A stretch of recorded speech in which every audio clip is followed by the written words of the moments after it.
Bien-aimés dans le Seigneur, bisika nyonso bozolanda biso to zana semaine ya biso ya mibale ya séminaire oyo bayebisaki biso ke toza koyekola nani aza Yesu. Yango lelo na semaine ya mibale tosengi na bino esika nyonso bozali bolanda biso pona koyeba nani oyo Yesu Matenda Ministry eza koteya. Yango pona koyamba moteya tongo ya lelo to bengi si représentant le visionnaire ya Matenda Ministries akoya pona ko présenter biso moteya tongo ya lelo. Amen, amen. Amen. Ce matin, nous sommes dans la joie de recevoir parmi nous un serviteur de Dieu, un homme plein de qualités, plein de compétences que le Seigneur a voulu utiliser en ce matin comme instrument afin de nous parler de sa part. Nous avions commencé depuis la semaine passée notre séminaire sur la venue du Messie. Qui est Jésus? Aujourd'hui, c'est le pasteur Godé Mungala que je vous demande d'applaudir très très fort. Pasteur, soyez les bienvenus. Vous êtes chez vous. Bien-aimés dans le Seigneur, shalom, shalom. Que Dieu vous bénisse de partout où vous nous suivez en ce jour si spécial. Nous sommes à quelques jours de la fin de l'année et surtout pour les chrétiens, nous sommes à quelques jours d'une grande célébration, c'est-à-dire la naissance de Jésus-Christ. Bien que cela fait beaucoup de polémiques ces jours-ci, mais pour nous, les chrétiens, pour nous, des biblistes, pour nous, les enfants de Dieu, nous savons que la naissance de Jésus est un événement très très important qui, en quelque sorte, qui est le soubassement même, la raison même de notre relation avec Dieu. Voilà pourquoi aujourd'hui, à travers le ministère Matenda Ministry, nous allons aujourd'hui écouter, savoir qui est Jésus, qu'est-ce qu'il est venu faire sur la terre. Parce que même si nous sommes en train de célébrer, de nous préparer à célébrer Noël, il ne faudra pas que ce soit une simple célébration, mais nous allons au-delà de cette célébration pour voir la personne, l'œuvre et la mission de Jésus-Christ sur la terre. Voilà pourquoi j'aimerais vous inviter à partager cette lecture dans les textes, dans l'évangile de Paul, plutôt l'épître de Paul aux Colossiens, chapitre 1, verset 12. Verset 12 à 16. Colossiens, chapitre 1, verset 12 à 16. Nous lisons au nom de Jésus. Rendez grâce au Père qui vous a rendu capable d'avoir part à l'héritage de saints dans la lumière, qui nous a délivrés de la puissance de ténèbres et nous a transportés dans le royaume du Fils de son amour, en qui nous avons la rédemption, la rémission des péchés. Il est l'image du Dieu invisible, le premier-né de toute la création. Car en lui ont été créées toutes les choses qui sont dans les cieux et sur la terre, les visibles et les invisibles, trône, dignité, domination, autorité. Tout a été créé par lui et pour lui. Amen. Bien-aimés, cette épître aux Colossiens aujourd'hui nous renseigne beaucoup de choses sur la mission, la personne de Jésus-Christ de Nazareth. Aujourd'hui, nous voulons que vous puissiez réaliser que si Jésus est venu sur la terre, c'était pour accomplir une mission particulière. Il y a beaucoup de passages de la Bible qui relatent l'importance de cet événement. Bien-aimé, Jésus, comme nous venons de le lire, il est le Fils de Dieu venu pour nous sauver. En cette période de nativité, si nous lisons les textes de Matthieu chapitre 1, versets 20 à 21, nous allons voir comment l'ange est en train d'expliquer à Joseph qui était sur le point de répudier sa fiancée Marie, parce que selon les rumeurs, elle était grosse, elle était rendue grosse avant le mariage. Vous savez que dans la tradition juive, c'est une abomination. Et plutôt Joseph, qui était son mari, un homme de bien, ne voulant pas la diffamer, voulait rompre secrètement. C'est alors que l'ange ira dire à Joseph de ne pas répudier Marie et cet enfant-là qu'elle portait, parce que cet enfant-là, soulignait l'ange, et il est souligné aujourd'hui pour nous, est né pour sauver son peuple du péché. Donc, Jésus est la manifestation de l'amour de Dieu pour le salut de l'humanité à cause du péché. Bien-aimés, vous savez que depuis la création dans le jardin d'Éden, l'homme, Adam, qui nous représentait à cette époque-là, avait désobéi à la loi de Dieu. Et cette désobéissance-là avait une conséquence fâcheuse, universelle et pratiquement permanente dans la vie de l'humanité. Je ne suis pas venu pour vous raconter l'histoire comment Adam a désobéi et son épouse Ève. Vous savez, en désobéissant à Dieu, ils ont choisi d'obéir au diable. C'est alors que l'humanité a été plongée dans les souffrances. L'humanité a été plongée dans les malheurs. Et aujourd'hui, tous ceux qui sont nés d'Adam, le germe de ces péchés, le péché qu'on appelle le péché originel. Donc, tout celui qui naît de la femme, tout celui qui naît d'un homme, de l'union d'un homme et d'une femme, est conçu dans le péché. Bien-aimé, est-ce que le Dieu d'amour qui nous avait créé à son image, pouvait-il laisser son image s'engouffrer dans les ténèbres de façon permanente et éternelle? Non. La Bible dit que dans son amour, Dieu avait un plan merveilleux. Un plan que le diable n'avait pas connu. Car Paul le dit, si le diable était au courant du plan, de l'agenda caché de Dieu, il n'aurait pas pu tuer les sauveurs, parce qu'en tuant les sauveurs, en le clouant sur la croix, il l'a aidé à accomplir sa mission. Donc, par la révélation que l'ange fait à Marie, plutôt à Joseph, au sujet de l'enfant, on a compris que l'enfant qui est né, mettez-vous en tête que Isaïe avait prophétisé dans Isaïe 9:5, il a dit, un enfant vous est né, mais un fils vous est donné. Il a donné les caractéristiques de cet enfant-là, qu'on appellera Père éternel, Prince de paix, Conseiller, Dieu puissant. Et c'est cet enfant-là, ce fils qui nous est donné. Dieu nous a donné son fils. C'était dans une intention tout à fait merveilleuse. Donc, après le péché, Dieu, dans son amour, parce que vous réalisez qu'il nous a créés dans son image.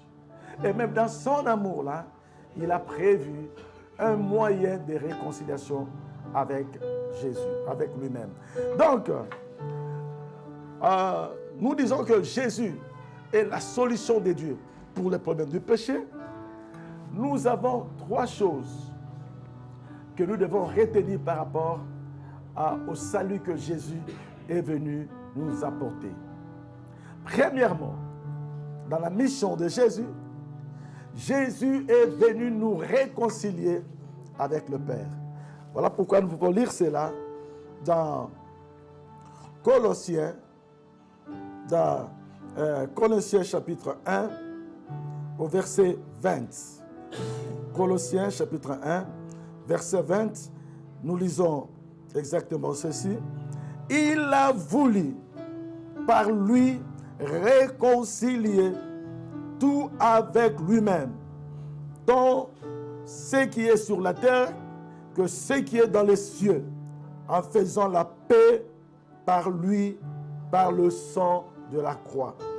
Et nous pouvons également ajouter ce texte de 1 Corinthiens 5, 18. 1 Corinthiens 5, 18 nous renseigne ceci par rapport à cette mission de la réconciliation que Jésus est venu nous apporter. La Bible dit ceci, 1 Corinthiens, je crois que c'est 2 Corinthiens, chapitre 5, verset 18. Nous lisons exactement ceci. 2 Corinthiens, chapitre 5, verset 18. Et tout cela vient de Dieu qui nous a réconciliés avec lui par Christ et qui nous a donné le ministère de la réconciliation. Si vous lisez au verset 17, la Bible dit, si quelqu'un est en Christ, il devient une nouvelle créature, les choses anciennes sont passées, voici toutes choses sont devenues nouvelles.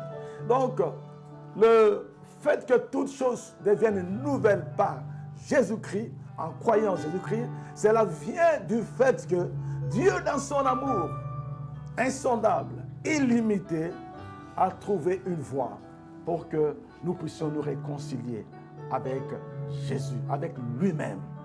Depuis le péché originel jusqu'à la naissance de Jésus-Christ de Nazareth, Dieu avait établi un certain nombre de mécanismes rituels pour que les hommes arrivent à se réconcilier tant soit peu par la prêtrise, par la sacrificature plutôt de prêtres de l'Ancien Testament. Nous ne pouvons pas parler de cela. Et ces rituels-là demandaient beaucoup de choses, demandaient l'immolation perpétuelle, permanente de bêtes dont le sang servait à couvrir la colère de Dieu, à couvrir les péchés, à apaiser la colère de Dieu. Mais il a fallu un moyen excellent pour Dieu, pour que sa colère soit totalement apaisée. Car le sang de l'agneau, plutôt le sang de bouc, n'était pas capable d'effacer le péché. Et d'ailleurs, lorsque Jean-Baptiste, le précurseur de la naissance de Jésus, lorsqu'il présentera Jésus au peuple israélite, il dira, voici l'agneau de Dieu qui ôte le péché. Nous allons y revenir. Donc, il a fallu cette réconciliation-là. Et Jésus-Christ est le moyen par lequel Dieu nous a réconciliés. Parce que en Jésus-Christ, nous retrouvons la plénitude de Dieu. Donc, en quelque sorte, n'ayant trouvé aucune autre personne sur cette terre, aucun humain susceptible de mener le ministère de la réconciliation, finalement, on considère que Dieu lui-même est descendu sur la terre. Voilà pourquoi, lorsque nous parlons de la naissance de Jésus, nous exaltons l'incarnation de Dieu vivant, créateur de ciel et de la terre, qui vient naître en tant que personne humaine dans le sein maternel pour venir réconcilier. Ici, je prends d'abord l'aspect de la réconciliation. Lorsqu'on parle de la réconciliation, on parle de l'harmonisation des relations au sujet des conflits qui ont existé. Les conflits qui ont existé n'est autre que la désobéissance à l'ordre de Dieu qu'avaient affiché Adam et Ève. Donc, nous tous, ayant subi la conséquence de ce péché, nous devrions, nous aussi, nous retourner à cette voie de réconciliation que Dieu a prévue pour nous. Donc, c'est donc la venue de Jésus. Donc, retenons cela. Aujourd'hui aussi, nous pouvons nous réconcilier avec Dieu. Bien-aimés, nous sommes en train de tendre vers la fin de l'année. Si nous regardons le bilan de vie de chaque personne, on se rend compte que si on se met dans une certaine balance, nous allons voir que la balance va se pencher du côté des méfaits, du péché. Oui, le monde d'aujourd'hui nous pousse toujours à commettre du péché. Le monde d'aujourd'hui nous pousse vers les abominations. Le monde d'aujourd'hui nous pousse vers les orgies. Mais bien aimé, aujourd'hui, quel que soit ton état, quel que soit le niveau de ton péché, j'aime ce qu'il dit dans Ésaïe chapitre 1, verset 19. Dieu lui-même nous demande de venir plaider pour notre péché. Voilà Jésus, la voie de la réconciliation, c'est un moyen par lequel nous pouvons venir plaider. Daignes-tu, mon frère, daignes-tu, ma soeur, qui me suis maintenant, plaider ta cause. Je ne sais pas de quoi tu te reproches, comment tu mènes ta vie. Évidemment, il y a des gens à qui l'Esprit révèle l'état pitoyable de leur âme. Et il y en a qui en pleurent. Mais si tu n'en pleures pas, bien-aimé, il est temps aujourd'hui. La Bible dit, si tu entends sa voix, n'endurcis pas ton cœur. Jésus, là, aujourd'hui, là, tel que tu es là, comme tu m'écoutes là maintenant, bien-aimé dans le Seigneur, si tu étends ta main pour recevoir la réconciliation, entrer dans la réconciliation, parce qu'il est écrit que cette réconciliation-là, il a voulu nous réconcilier avec Dieu et avec tout ce qui est sur la terre. Même dans les cieux, nous sommes sur la terre. Nous avons besoin de la réconciliation. Bien-aimé, deuxième chose que nous devons retenir de Jésus, lui qui était un Dieu, il est descendu sur la terre pour nous sauver à travers sa mort. Nous retenons la deuxième chose, que Jésus est venu mourir sur la croix comme victime expiatoire. Ça veut dire pour nous laver de nos péchés. Voilà pourquoi nous pouvons lire dans Ésaïe chapitre 53. Ésaïe chapitre 53, c'est un passage que nous connaissons très bien. Ésaïe 53, versets 4 à 5. Bien-aimé, moi quand je lis ce passage-là, moi j'ai vraiment un cœur plein d'amour, plein d'obéissance et de crainte pour l'Éternel. Ésaïe, je disais 53, versets 4 à 5. La Bible dit ceci. Là, on parle de Jésus qui n'avait ni beauté, ni éclat. Il n'attirait personne. Mais la Bible dit, cependant, ce sont nos péchés, ce sont nos souffrances qu'il a portées. C'est de nos douleurs qu'il s'est chargé. Et nous l'avons considéré comme puni, frappé de Dieu et humilié. Mais il était blessé pour nous, pour nos péchés. Blessé pour nos péchés, brisé pour nos iniquités. Le châtiment qui donne la paix est tombé sur lui. Et c'est par ces meurtrissures que nous sommes guéris. Alléluia. Vous comprenez donc que, à part la mission de la réconciliation à laquelle nous venons de faire allusion, la mission principale, c'était que Jésus puisse mourir en victime expiatoire. C'est-à-dire, le péché, les abominations que nous commettons, Jésus devait en payer. Parce que dans le monde spirituel, n'oubliez pas qu'il y a une loi spirituelle qui existe dans le monde spirituel. Cette loi-là est manifestée et relatée dans 1 Jean chapitre 3 verset 8.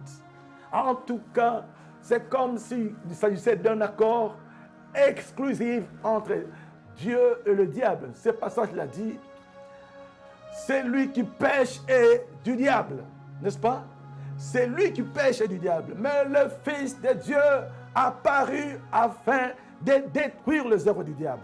Donc, cette loi-là qui indique que c'est lui qui stipule que c'est lui qui pêche et du diable.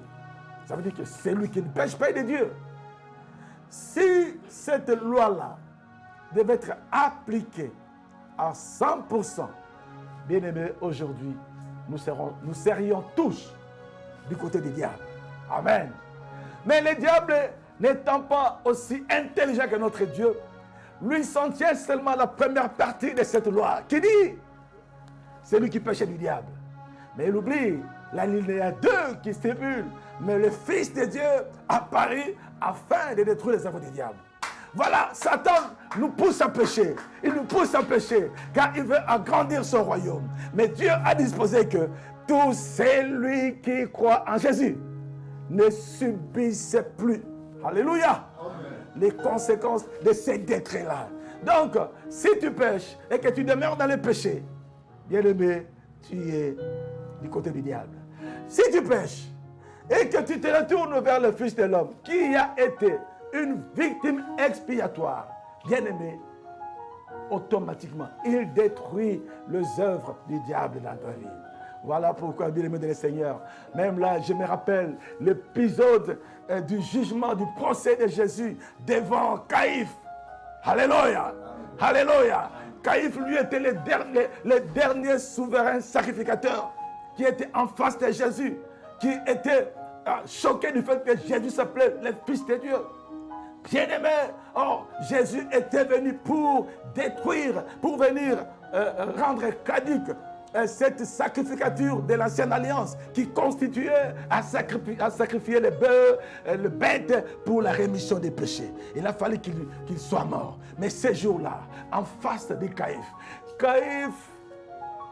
lorsqu'il apprend que Jésus dit qu'il est le Fils de Dieu, oh, mais il s'est crié, quelle abomination! Nous n'avons plus besoin de preuves.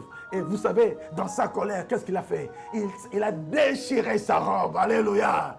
Il a déchiré sa robe. Or, la loi sacerdotale indique clairement que le sacrificateur qui a déchiré sa robe n'est plus sacrificateur. Donc, devant Jésus, lorsque Pilate, plutôt Caïphe, déchire sa robe, il reconnaît que ma sacrificature, oh Yabantaba, oh Yabangombe, c'est fini et Jésus a pris la suprématie. Et évidemment, en mourant sur la croix, la Bible dit, il a porté les iniquités de nous tous. C'est-à-dire, tous les péchés qu'on a commis, qu'on est en train de commettre et qu'on commettra par le futur, Jésus a déjà payé pour ça. Alléluia. Est-ce qu'on peut acclamer le Seigneur? Jésus a déjà payé pour nos péchés. Et voilà pourquoi nous devons absolument croire en Jésus-Christ. Parce que sur la croix, lorsque nous parlons de l'expiation, Jésus a versé de son sang. Souvenez-vous, lorsque nous prenons la Sainte Seine, nous lisons toujours ces passages de 1 Corinthiens 11, 23, 25. Il dit, cette nuit, lorsque Jésus avait été arrêté, il prit du pain, après avoir rendu grâce, il leur donnant, il leur dit, mangez, celui est mon corps qui est rompu pour vous. Ensuite, il prendra une coupe et leur remettra, il dira, voici cette coupe est le sang de la nouvelle alliance, répandu pour la rémission du péché. Bien-aimés, à cause de ce sang-là, versé par Jésus comme victime expiatoire, tout celui qui reconnaît la seigneurie de Jésus-Christ, bien-aimé dans le Seigneur, il bénéficie automatiquement de la rémission de ses péchés. Car sur la croix, il y a eu 9 échanges sur la croix. Alléluia! Alléluia! Sur la croix, il y a eu 9 échanges. Ça veut dire qu'il y a 4 défauts, 4 méfaits de nos vies.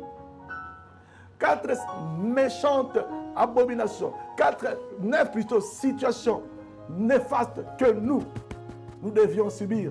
Mais Jésus a pris cela. La Bible dit, il a pris nos péchés. En prenant nos péchés, il nous a rendus des saints. Voilà pourquoi j'aime beaucoup l'apôtre Paul, lorsqu'il écrit ses épîtres, soit aux Corinthiens et aux autres, il dit, au sein de telle église, aujourd'hui, sachez qu'à cause de cette mission expiatoire de Jésus, oh, nous sommes devenus des saints. Alléluia. Voilà pourquoi je peux me permettre d'appeler mon collègue, mon ami, bienvenue Matenda. Et selon l'entendement de Jésus, je peux l'appeler, oh salut, Saint, bienvenue Matenda. Alléluia. Tu peux aussi appeler l'autre là, Saint Joël, Saint Bonnie, parce que nous en avons droit. Parce que, moi ça m'étonne, beaucoup se prévalent de leur péché. Je suis pécheur. Oh bien-aimé, qu'as-tu toujours à vouloir mettre en exergue ton état de péché? Mettons aussi en exergue notre état de sainteté. Nous sommes des saints, nous sommes des saints. Car la Bible dit, il a pris nos péchés, il a pris nos iniquités et nous a rendus justes devant le Seigneur. Bien-aimé, c'est par amour. Il nous a justifiés. Voilà pourquoi aujourd'hui, bien-aimé dans le Seigneur, tu peux aller au ciel. Si Jésus revient aujourd'hui, toi qui m'écoutes là, si tu crois à ce que je dis comme parole, bien-aimé, il te pardonne. Et il met son nom sur la liste. Vous vous souvenez encore de cette femme qui a été prise en flagrant délit d'adultère avec un homme. Mais on laisse d'abord l'homme, on prend seulement la femme. Et la loi stipulait qu'elle devait être tuée par lapidation. On vient demander à Jésus de confirmer cette sentence-là. Et Jésus dira, qui de vous n'a jamais péché, qu'il soit le premier à lui jeter la pierre? Jésus s'étant baissé, en se relevant, il n'y avait plus personne. Parce que vous comprenez que tout le monde s'était rendu compte qu'il était pécheur. Mais cette femme-là, qui était prise en flagrant délit, Elle était toute tremblotante là, croyant qu'elle serait condamnée. Jésus lui dira tout simplement, va, ne pêche point.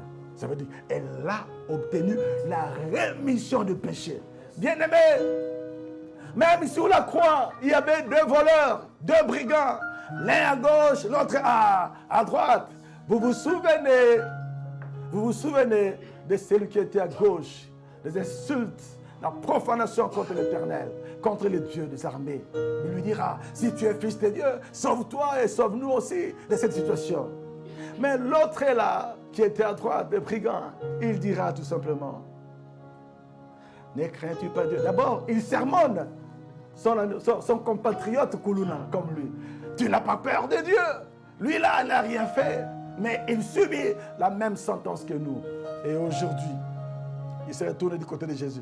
Oh, Seigneur Jésus, souviens-toi de moi dans ton règne. Alléluia. Quelle révélation. Jésus lui dira, aujourd'hui, tu seras avec moi dans le paradis. Bien-aimé dans le Seigneur. Vous vous souvenez encore de Barnabas. Il était condamné à mort. Mais la foule ayant choisi de libérer Barabbas, en fait, c'était l'exemple de cette expiation dont nous pouvons bénéficier. Bien-aimé, réalisez que Barabbas, lorsqu'il est rentré chez lui, tout essoufflé en courant, dit, mais même sa famille s'étonne, mais tu étais condamné à mort. Qu'est-ce qui s'est passé? Il dira, oh bien-aimé de le Seigneur, attendez, je vais vous dire, il y a quelqu'un a pris ma place. Il a pris ma place et moi je suis libre. Aujourd'hui, il a pris ta place. Donc Jésus a pris nos péchés, il a pris nos malédictions, il a pris nos maladies, il a pris nos infirmités, il a pris nos faiblesses, il a pris tout ce qui est mal à nous. Et sur la croix, il a accompli cet échange-là. Voilà pourquoi aujourd'hui vous pouvez dire que Jésus est la manifestation de l'amour de Dieu. Et Jésus est venu, nous avons conclu par là, il est venu pour nous faire partir du royaume des ténèbres au royaume des fils de son amour, comme nous l'avons dit dans Colossiens 1, 12 à 14. Il nous a transformés. Plutôt, il nous a transportés des royaumes des ténèbres au royaume de son Fils, de son amour. Est-ce qu'on peut acclamer le Seigneur pour cela? C'est le Fils de l'amour de Jésus, l'amour de Dieu, et qu'aujourd'hui, en Jésus, nous sommes sauvés. Voilà pourquoi nous pouvons conclure en lisant des mémoires, en citant des mémoires, Jean 3, 16. Alléluia. Jean 3, 16. Que tous ceux qui le connaissent le récitent avec moi en ce moment-ci. On y va, Jean 3, 16, 1, 2, 3. Car Dieu a tant aimé le monde qu'il a donné son Fils unique, afin que quiconque quant à lui ne périsse point, mais qu'il ait la vie éternelle. Alléluia. Aujourd'hui, tu commences la vie éternelle aujourd'hui. La vie éternelle commence aujourd'hui. Même si tu es encore sur cette terre, mais déjà, l'atmosphère spirituelle est déjà celle du paradis, du ciel. Que le Seigneur te bénisse. Que le Seigneur te bénisse et que le Saint-Esprit te pousse aujourd'hui à confesser Jésus comme Seigneur et Sauveur. Si tu es là, tu veux donner ta vie à Jésus-Christ de Nazareth, dis seulement cette prière avec moi et nous allons terminer. Répète après moi. Seigneur Jésus, j'ai écouté ta parole, je me reconnais comme pécheur. Toi, tu es mort sur la croix pour nous. Tu y as pris mes iniquités. Aujourd'hui, entre dans ma vie.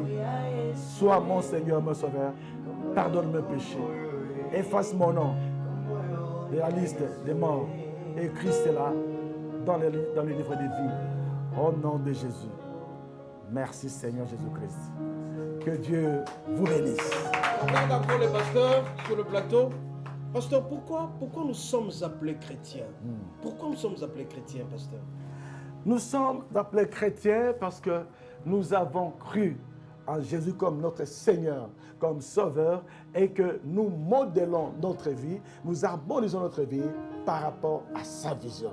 Donc, si nous vivons comme Jésus et que nous sommes ses disciples, nous sommes chrétiens. Mais l'appellation chrétienne, l'appellation chrétienne nous a été confiée, donnée par les Antioches, les apôtres d'Antioche, lorsqu'ils ont vu les disciples menant une vie conforme à celle de Jésus, c'est alors qu'on les a appelés les chrétiens. Mais nous, aujourd'hui, nous sommes les disciples de Jésus.